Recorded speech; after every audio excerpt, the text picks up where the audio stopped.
fridge freezer in there in freezer mode. Yeah, it's a pretty good way to go. Yeah, you got about everything you could possibly want here. And so you're retired? Mm-hmm. I took early retirement. Manufacturing engineering was my specialty. But I sold off all the properties and hit the road. And it's working out pretty well for you, it looks like. It's okay. It's okay. Yeah, carrying paper never hurts. Right. Because you've got one of an expensive rig, really nice rig, but pretty expensive. Well, you know, you sell a house, you buy a house with wheels. It's not that big a deal. No, exactly. Yeah, that's exactly how I would look at it too. Okay, well, tell us about your rig. What is this? This is a Bengal Tiger RV. They only make the Bengal right now. They've made other models, but this is what they're specializing in. That's ProVan back in South Carolina. It has more height than the old ones, which is good for me. They're just really comfortable things. And I'm kind of strange in the fact that I like small cars, small motorcycles, and small RVs. I don't like big, ginormous things. So this works out for me. Yeah, it isn't huge by any means. Tell us how this came to be. Oh, well, okay, I did a bunch of research and finally I was like, well, this is probably gonna make my needs the best. And you order it and you pick out all the options you want. And you also, that's for the build, but you also do the same with the truck. And they have a company they work with that's nearby that they deal with for all the Chevy buyers. And so I work directly with the fleet fellow at the dealership and spec'd out the rig, and then it was delivered a couple months later to ProVan, and they started building it. So you could have bought a Ford or a Ram instead of a Chevy. Well, I'm a pretty serious automotive tech, and for a whole bunch of reasons we don't need to get into, I wouldn't buy either of the other two for a whole lot of, yeah. But for those deluded people who think that they should buy a Ford or a Ram, they could. They could. As long as it's a 1 ton and it meets their specifications, right, they'll build on it. It has to be a 4-wheel drive, or in this case, 6-wheel drive. Right. It's because you have dualies on this one. Mm-hmm. And so it's the front end ordered to your exact specs and no bed. Right. It's called a bed delete. Bed delete. Okay. And then they build the body on top of that and attach it. And yeah, and it's permanently attached. There's no coming apart. Let's hope. Yeah. Something's really bad happen if it comes apart. Yeah. And you get the 4-wheel drive. You get the ease of driving a truck. You get the easy maintenance of a truck. Maintaining a van is a nightmare just because it's so tiny. Well, that, and the main reason I went with this is, well, 2 things. It has a factory front-wheel drive system, making it a true 4-wheel drive. Whereas you go with a van and you end up with a conversion, and that can lead to all kinds of problems as far as getting parts and making it work and all that. Right. And the other main thing is it's got a pass-through. Right. And that's key. Right, and that is a really big deal. Very big deal. And you get the 4-wheel drive, factory 4-wheel drive. What all the conversions do is they put together parts, and it may be standard factory part or it may not be. Right, and a lot of them won't tell you. They will sell you the part, but they won't tell you what the part numbers are. My rule with anything automotive is I need something that has a part stream that is wide, deep, and cheap. Right, and nothing beats a Chevy for that. Yeah. Because they're everywhere. Chevy dealers, Chevy mechanics. And right now, I was a Ford freak for years, decades actually, but not anymore. And so what engine did you end up getting? That was your choice. You could get any of them. Well, there's either the diesel or gas, but nowadays diesel isn't a good choice. So this is the 6.0, which is just famous. The 6 is a great engine. That whole series, Chevy did it right in every way. And the way it's tied together with the 6-speed automatic, it's just amazing. The real secret to driving stuff like this is you drive it like a 2-wheel drive. And then if you have a problem, you put in four-wheel drive and you get out. And especially when you're towing a trailer, having Right. all wheels driven on your rig makes a huge difference. It does, because they're going to sink in the sand a bit or mud or whatever it is, and then you got all the more rolling resistance. Exactly. These things are expensive, and you Okay. don't want to go into details, I would understand, but you're talking about a lot of money. Yeah. Well over 100,000. Yeah. The next thing, the only thing that competes with it is a sportsmobile, a converted four-wheel drive sportsmobile. Yeah, van. And they're all vans. That's all they do, and they are much less than this. Yes. Yeah. But they don't have the comfort. No, they're not even in the ballpark of the comfort, No. or all the advantages of the pickup, factory 4x4, the access to the engine, and in every way, just a lot of advantages. Oh, for sure. You open the hood, there's tons of room. There is. Yeah, you can get in there, and with a van, you're tearing half the thing apart just to get in and do a basic mechanic work. Yeah. So they're expensive. We're not kidding you. This, even used, they're really expensive because they're so expensive to begin with. They hold their value, and then even used, you're spending a lot of money. They don't make a lot of them. Right. How many do they make a year? I think the most they've ever made, they said about 45, but usually it's around 30 to 35, and sometimes even less. Right. Yeah, a used one can run from like 80,000 to 110 if it's in good enough shape. Right. Okay, well, this rear setup is part of the build, the standard build, but I went for the slightly taller box, and you can lock these out. There are 3 different locked storage compartments, and so you can get to the big one in between the two, the tire and the box. That's why you need the arms to come out. All right.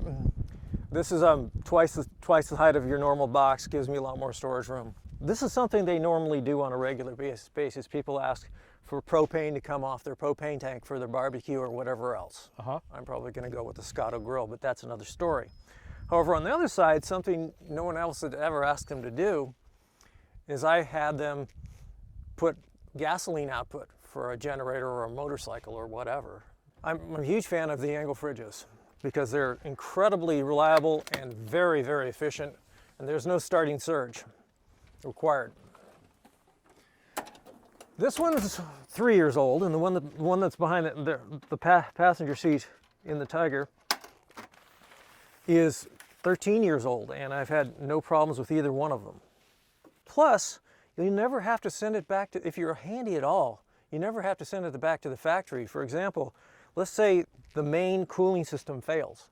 It's about $360 for another one, and you just yank, and it's completely sealed already. You just yank out the old one and put the new one in, and you're back on the road. So yeah, this one runs 100% in freezer mode. That's one of the reasons I have so much solar up there. I want to make sure that that stays running at all times. And yes, there's only 100 amp hour battery. A lot of people think that's kind of nutty, but that's way more than the refrigerator needs. So how much solar do you have total? Well, let's see. That's 945 plus 730. So that's just a skosh under 1,700 watts. Right. That's plenty of solar. It'll do it. Yeah. And I do carry a Yamaha 2000 generator just in case, but I've never had to use it. And yes, I have a workbench. So this is really entirely your garage, motorcycles. Some, Yeah, everything. Both bikes go in the garage at night, and the alarm goes on. You don't have to buy a new truck. You show up. You could show up with, like, for example, the best of the diesels, which would be the Duramax 2006 with the LBZ engine, and they build right on it for you, provided events meet their specs. But the build itself, the basic build, is $90,000. Boy, that's a sweet bumper. This is the same manufacturer as the rear bumper, but this does not come with the rig. This is an add-on, and I really wanted the safety, the extra safety for the engine and the radiator and everything else. Something else that I've really discovered, I've always wanted to go with this type of lighting, the LED amber lighting. The quality of your driving experience with these are fog lights from Rigid Industries with the little amber lenses on them. At night, the ability to see, especially in highly reflective condition, be it snow or those highly reflective road signs, Yeah. massively better having that light on as well. And it's set up so these only come on when the low beams are on, but honestly, I rarely need the high beams between the low beams and these. Right. It's really good. Well, you want to go inside? Sure, let's take a look around. Okay, so now we're inside, and it is small, but it has everything you need. All the solar stuff, Right. the bathroom. And do you use the tanks, the black and the gray? I don't use the black tank. I use the black and gray tanks for water, and I line the toilet with tall kitchen bags like most van dwellers do. Right. So you're not using the black tank. Well, I'm using it For gray.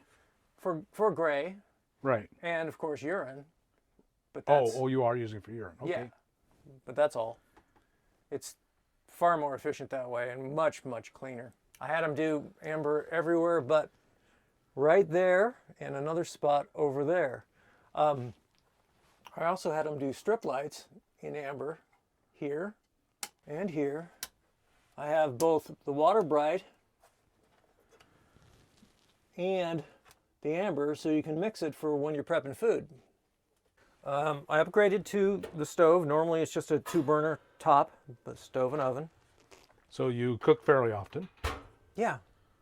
And this is the Cool fridge that comes factory.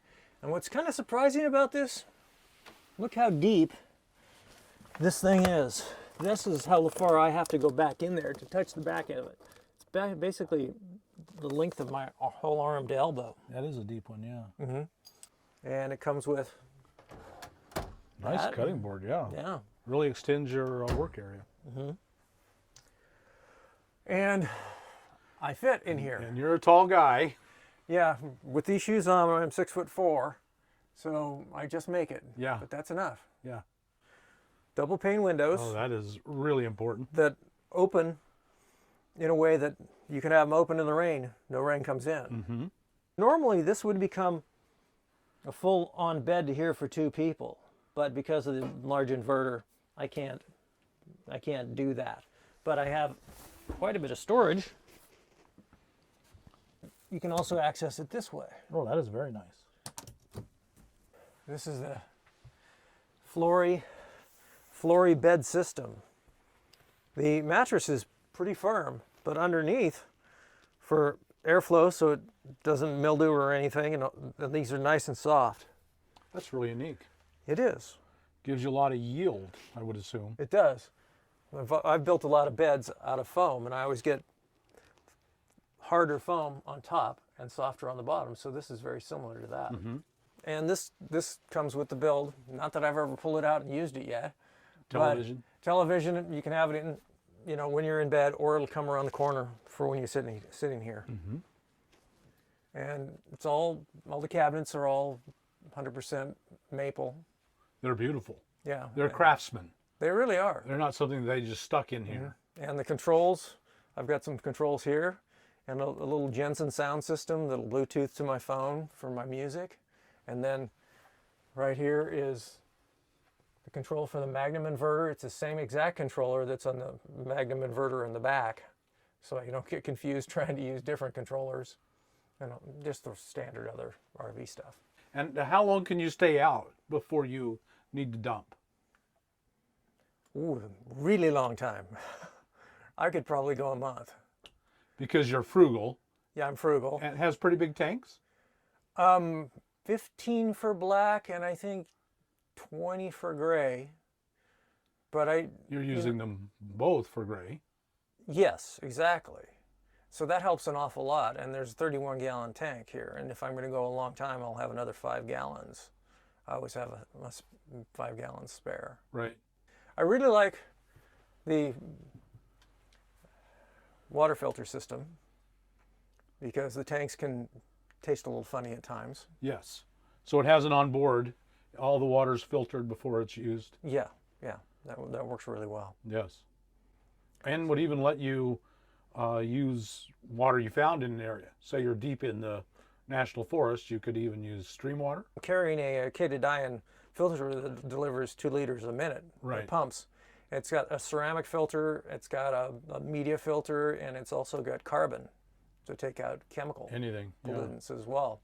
So I could definitely go ahead and fill my 5-gallon up easy enough with that, Right. and then pour it into this. At that point, that'd be fine. You'd be unlimited. Yeah, yeah, for sure. And I'll be doing some of that in the summertime. Right. Right. But this isn't my 100% of the year situation. I've got another motorcycle that's a 500 that's dual sport capable, and I plan on living off of that for 1 to 3 months every summer. Even as amazing as this rig is, it won't compete with the motorcycle. No, not at all. Right. But you don't have a home base. Not anymore. I have a storage unit in Chico, California. Right. Marshall, thanks so much for sharing your home with us and your life. It's a great rig. If I could, I'd steal it from you tomorrow, but I can't, so no good. Thanks so much for sharing your home with us. I appreciate it, folks. I know you've been inspired and lusting after this yourselves. If so, like us on YouTube, subscribe to the channel, hit that thumbs up button, and we'll talk to you later. Good day.